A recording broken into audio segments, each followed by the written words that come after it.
ஒரு அமைச்சருடைய வீடு, அமைச்சருடைய மகன் வீடு, அவருடைய அலுவலகங்கள், உறவினர்களுடைய அலுவலகங்களில் இன்றைய தினம் அமலாக்கத்துறை இன்றைக்கு சோதனை நடத்தியிருக்குது. அந்த சோதனையில் பல ஆவணங்கள் கைப்பற்றப்பட்டதாக ஊடகத்திலும் பத்திரிகையிலும் செய்தி வெளியாகியுள்ளன. இதெல்லாம் ஏன் விசாரிக்க முடியாதுன்னா என்ன பண்றது? ஏன் பயப்படுறீங்க? இதை தெளிவுபடுத்த வேண்டியது அரசுடைய கடமை இல்லவா? அதாவது பொன்முடி அவர்கள் ஒரு பொது மேடையில் ஒரு பெண்களை இழிவுபடுத்தி பேசலாமா? ஒரு மதத்தை குறிப்பிட்டு பேசலாமா? இதெல்லாம் தவறு அல்லவா? ஒரு உயர்ந்த பதவியில் இருக்கின்றவர்கள், அது படித்தவர், பேராசிரியர், பேருக்கு ஒன்றும் தெரியாதவர்கள் இல்லை, தெரிஞ்சுதான் பேசுறார். வேண்டுமென்ற திட்டமிட்டு பெண்களை இழிவுபடுத்துவது, மதத்தை கொச்சைப்படுத்தி பேசுவது, இதெல்லாம் ஏற்றுக்கொள்ள முடியாது. எங்க கட்சி, நாங்க யார் வேணாலும் கூட்டணி வைப்போம். இவங்களுக்கு ஏங்க எரிச்சல் போடுறாங்க? ஏங்க பயம்? நாங்க யாரோட வேணாலும் கூட்டணி வைப்போம், அது எங்களுடைய இஷ்டம். நீங்க இவரோட கூட்டணி வச்சா வர மாட்டீங்க, அவரோட கூட்டணி வச்ச மாட்டீங்க. நீங்க சொல்ல அதுக்கு உங்களுக்கு தகுதி இல்லை, அருகதி இல்லை. இதெல்லாம் மக்கள் முடிவுன்றது, வாக்காளர் பெருமக்கள் முடிவு செய்யும். நீ மத்திய மந்திரியா இருந்தீங்களா? ரகுபதி அவர்களே மத்திய மந்திரியா இருந்தீங்களா? வேட்டி மாத்தி கட்டிட்டு போனாலும் பரவாயில்ல, அதை பத்தி நாங்க கவலைப்படல. என்ன, நீ எந்த கட்சிக்கு வேணாலும் போவா. ஏன்னா அதிமுக என்ற இரவு பகல் வராமல் தொண்டர்கள் உழைத்து ரத்தத்தை வீரையா சிந்தி அவரை எம்எல்ஏ ஆக்கி மந்திரி ஆக்கினது அதிமுக. நாட்டிற்கு அடையாளம் காட்டப்பட்டது, ரகுபதி அவர்களுக்கு அடையாளம் காட்டப்பட்டது அதிமுக. தன்னுடைய சுய லாபத்திற்காக அடிமையா போய் அடிமை வேலை செஞ்சுட்டு இருக்காரு. ஏன் நீ மந்திரியா இருக்கும்போது செய்யப்படாது? மாநில சுயாட்சி உங்களுக்கு தெரியலையா? இப்பதான் அதிமுக அக்கறை இல்லையா? எப்படி கண்டுபிடிச்சிட்ட? பச்சோந்தி இப்படிலாம் நாட்டில் எப்படி மக்கள்லாம் இருக்கிறாங்கன்னு எனக்கு தெரியல. சட்டமன்றத்தில் சட்டமன்ற பேரவை விதி 72 கீழ் அமைச்சரவின் மீது நம்பிக்கையின்மையை தெரிவிக்கும் தீர்மானம் அனைத்து இந்திய அண்ணா திராவிட முன்னேற்ற கழகத்தின் சார்பாக நாங்கள் கொண்டு வந்தோம்.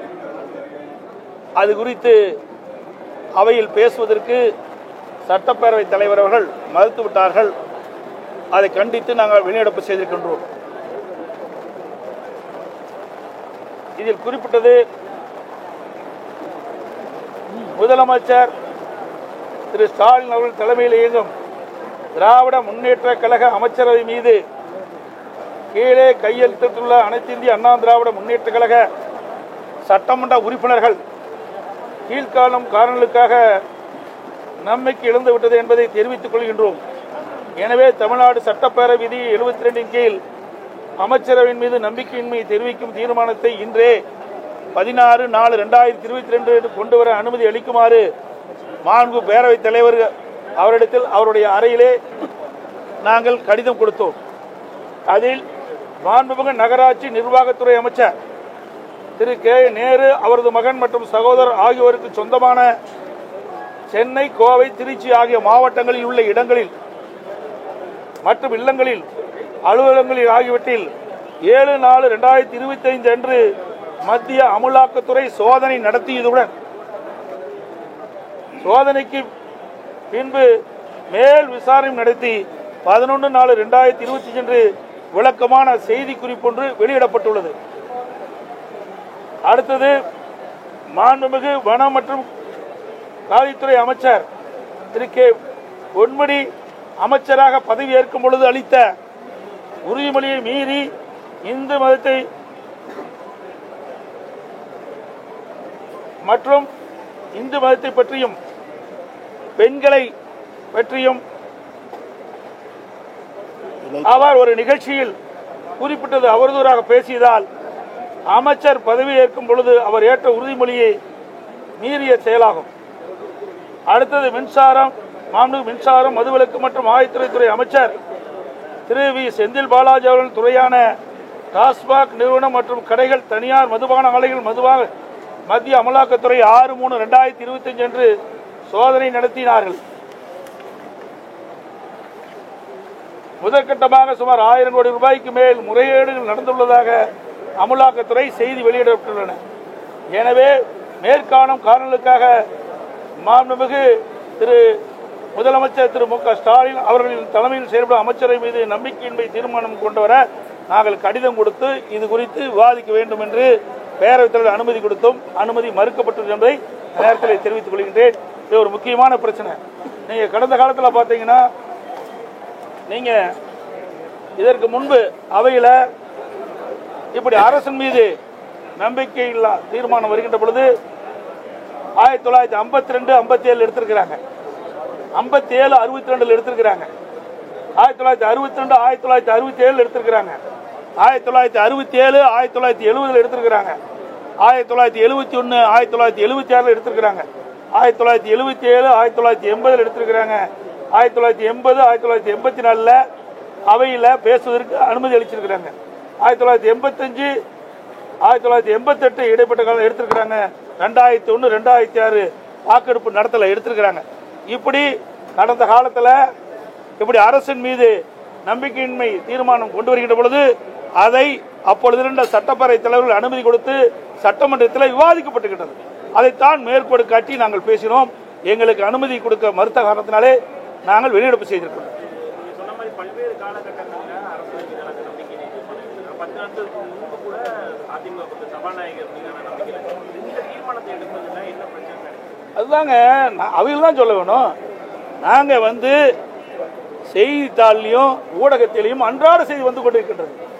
மக்களிடத்தில் ஒரு பதற்றமான சூழ்நிலை நிலவி கொண்டிருக்கின்றது. இன்றைக்கு அமலாக்கத்துறை பல்வேறு துறைகளிலே சோதனை நடத்தி இந்த சோதனை அடிப்படையிலே செய்தியில் வெளியிடுகின்றன. இந்த துறையில் இவ்வளவு கோடிக்கு முறைகேடு நடந்திருக்கு. இந்த துறையில் இருக்கிற அமைச்சர் உறவினர்கள் அவருடைய இல்லத்தில் அலுவலகத்தில் கைப்பற்றப்பட்ட ஆவணங்கள் என்று வெளியிடப்படுகிறது.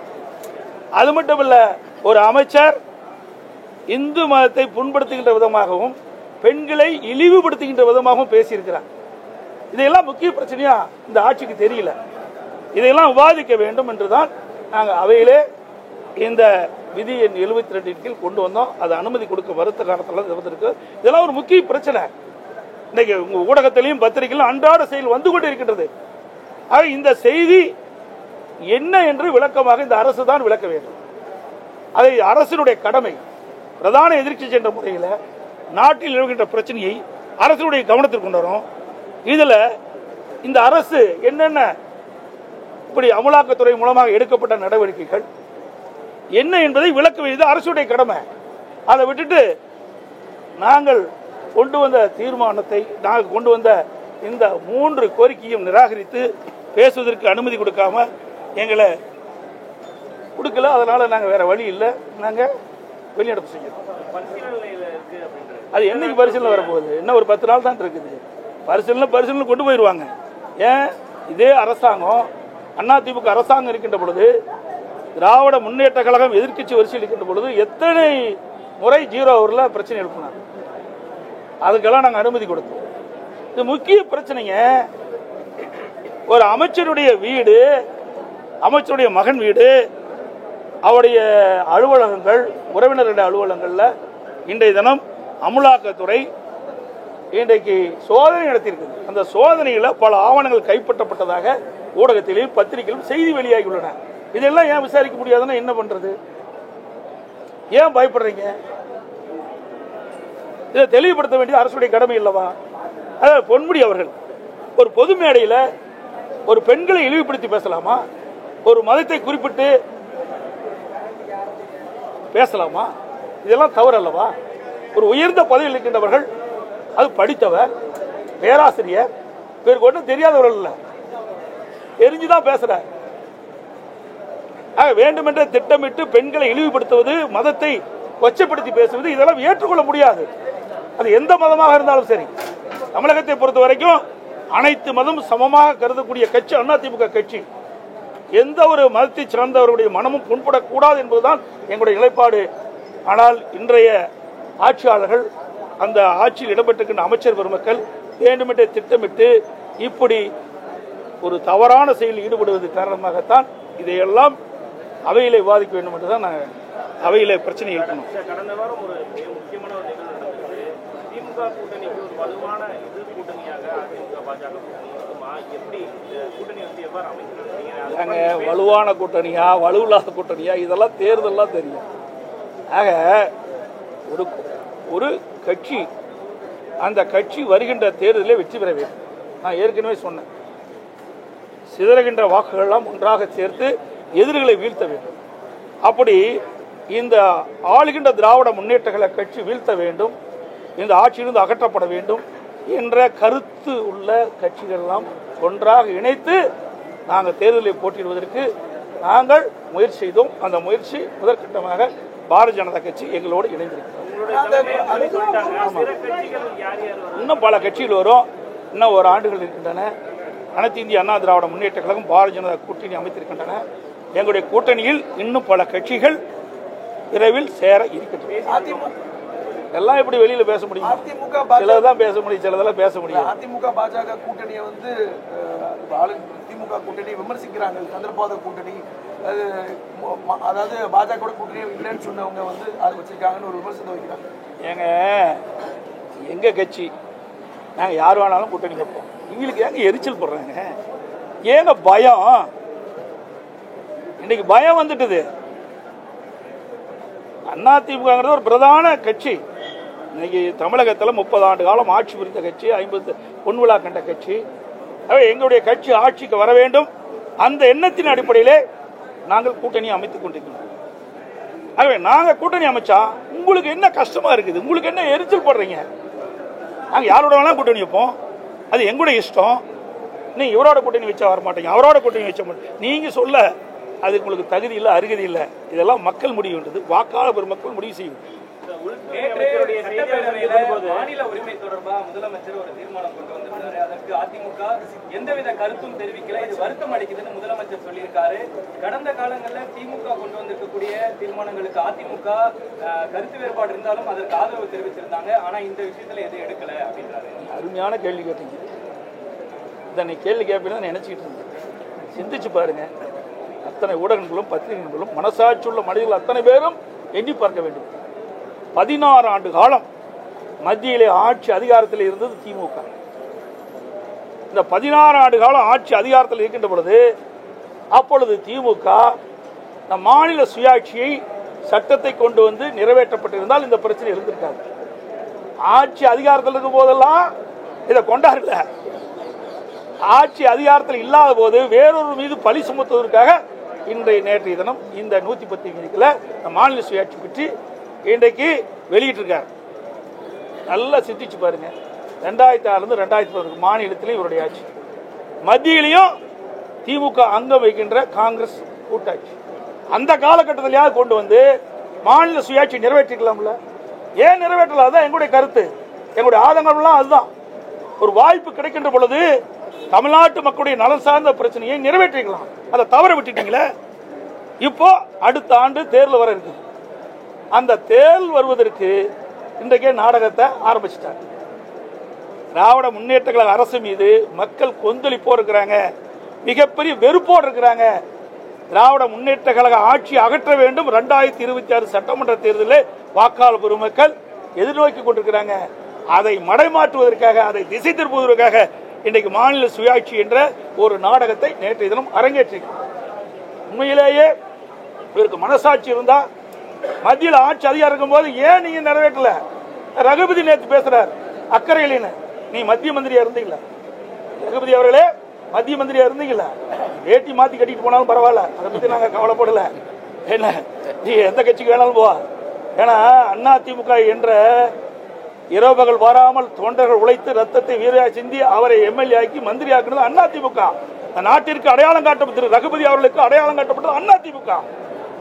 அதிமுக தான் கட்சி தான். அன்றைய இதெல்லாம் பெரும்பான்மையான சட்டமன்ற உறுப்பினரோடு அமைச்சரை அமைக்கப்பட்டு அதில் இடம்பெற்றவர் திரு ரகுபதி அவர்கள். அதையெல்லாம் மறந்து தன்னுடைய சுய லாபத்திற்காக அடிமையா போய் அடிமை வேலை செஞ்சுட்டு இருக்காரு. ஏன் நீ மந்திரியா இருக்கும்போது செய்யப்படாத? மாநில சுயாட்சி உங்களுக்கு தெரியலையா? இப்பதான் அதிமுக அக்கறை இல்லையா? எப்படி கண்டுபிடிச்சிட்ட? பச்சோந்தி இப்படிலாம் நாட்டில் எப்படி மக்கள்லாம் இருக்கிறாங்கன்னு எனக்கு தெரியல. அது மட்டும் இல்ல, இந்தியா கூட்டணி அமைச்சாங்க 2024 நாடாளுமன்ற தேர்தலின் போது. இந்தியா கூட்டணி குறைந்தபட்ச செயல் திட்டத்தில் கூட மாநில சுயாட்சி அப்ப இடம்பெற்றுக்கலாம்ல. ஒரு இந்தியா கூட்டணி என்ற போது ஆட்சிக்கு வந்தா மாநில சுயாட்சியை சட்டத்தை கொண்டு வந்து நிறைவேற்றப்படும் என்று ஏன் நீங்க அஜிதால கொண்டாடல? 2024 நாடாளுமன்ற தேர்தலில் பரப்புரையாட்டினீங்கல்ல. அப்ப எங்கேயாவது திரு ஸ்டாலினோ உதயநிதி ஸ்டாலின் அவர்களோ எங்கேயாவது மாநில சுயாட்சி பற்றி பேசுறாரா? இல்லையே.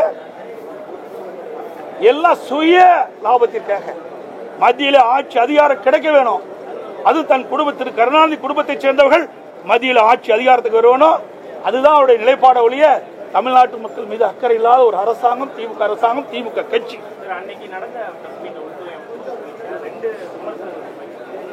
அதிமுக பாஜக கூட்டணி அரசுன்னு சொல்லி அவங்க கூட்டணி அரசுன்னு சொல்லவே இல்லை. நீங்க தப்பா புரிஞ்சுக்கிட்டு ஏதோ வித்தியெல்லாம் காட்டுறீங்க. தயவு செய்து இந்த வித்தியெல்லாம் விட்டுருங்க. கூட்டணி அரசு அதாவது அனைத்து இந்திய அண்ணா திராவிட முன்னேற்ற கழகம், பாரதிய ஜனதா கூட்டணி ஆட்சி. புரிஞ்சுக்கங்க. அரசுல பங்கு இல்லைன்ற ஏங்க திருப்பி அதுக்குள்ள வர ஏதாவது விறுவிறுப்பான செய்தி உங்களுக்கு வேணும், எங்கிட்ட இருந்து புடுங்க வேணும். அப்படிலாம் அவர் சொல்லவே இல்லை. திருப்பியும் சொன்னார். டெல்லிக்கு மாண்புமிகு பிரதமர் மோடி அவர்கள் தமிழ்நாட்டுக்கு என்னுடைய பெயரை சொல்லி சொன்னார். இதுல இருந்து நீங்க புரிஞ்சுக்க வேண்டியதானே. இதுல இருந்து ஏதாவது அதுல கண்டுபிடிச்சு விஞ்ஞான மூளையெல்லாம் பயன்படுத்தி கண்டுபிடிக்கிற வேலையில விட்டுருங்க. அதெல்லாம் நாங்க பாத்துக்கிறோம். கோவை மாவட்டம் திருப்பூர் மாவட்டத்தில் விசைத்தறி தொழில் நிறைந்த பகுதி. அதுவும் அந்த விசைத்தறி நிறைந்த பகுதியில் கடந்த 1 மாத காலமாக இந்த விசைத்தறி தொழில் செய்கின்றவர்கள் வேலை நிறுத்தத்தில் ஈடுபட்டிருக்கின்றார்கள். விசைத்தறி இருக்கின்ற நெய்கின்ற அந்த நெசவாளர்களுக்கு கூலி உயர்வு கேட்டு இன்றைக்கு அவர்கள் இந்த அரசுடைய கவனத்தில் கொண்டது 1 மாத காலமாகுது. கடந்த 4 நாட்களாக விசைத்தறி நெசவு தொழிலாளர் கூலி உயர்வு வேண்டும் என்று தொடர்ந்து உண்ணாவிரத போராட்டம் நடத்திட்டு இருக்கிறாங்க. இந்த அரசு அவளை அழைத்து பேச்சுவார்த்தை நடத்தி அவருடைய கோரிக்கையை நிறைவேற்றி தர வேண்டும் என்று அன்போடு இந்த நேரத்தில் கேட்டுக்கிறேன். ஏன்னா இது பல லட்சம் தொழிலாளருடைய வாழ்வாதாரம். ஏன்னா வேலை நிறுத்தத்தில் ஈடுபட்டால் இன்றைக்கு அந்த தொழிலாளருக்கு வருமானம் இல்லாமல் போயிடும். அதனால் இந்த அரசு தனி அக்கறை செலுத்தி அந்த விசைத்தறி உரிமையாளர்கள் அந்த கூலிக்கு நெய்கின்ற அந்த விசைத்தறி உரிமையாளர்களை அழைத்து அந்த கூலி உயர்வு ஒரு முடிவு கொண்டு வந்து அவர்களுக்கு கோரிக்கையை நிறைவேற்றுவதற்கு இந்த அரசு முயற்சிக்க வேண்டும் என்று ஊடகத்தின் வாயிலாக பத்திரிகை கேட்டுக்கொள்கிறேன்.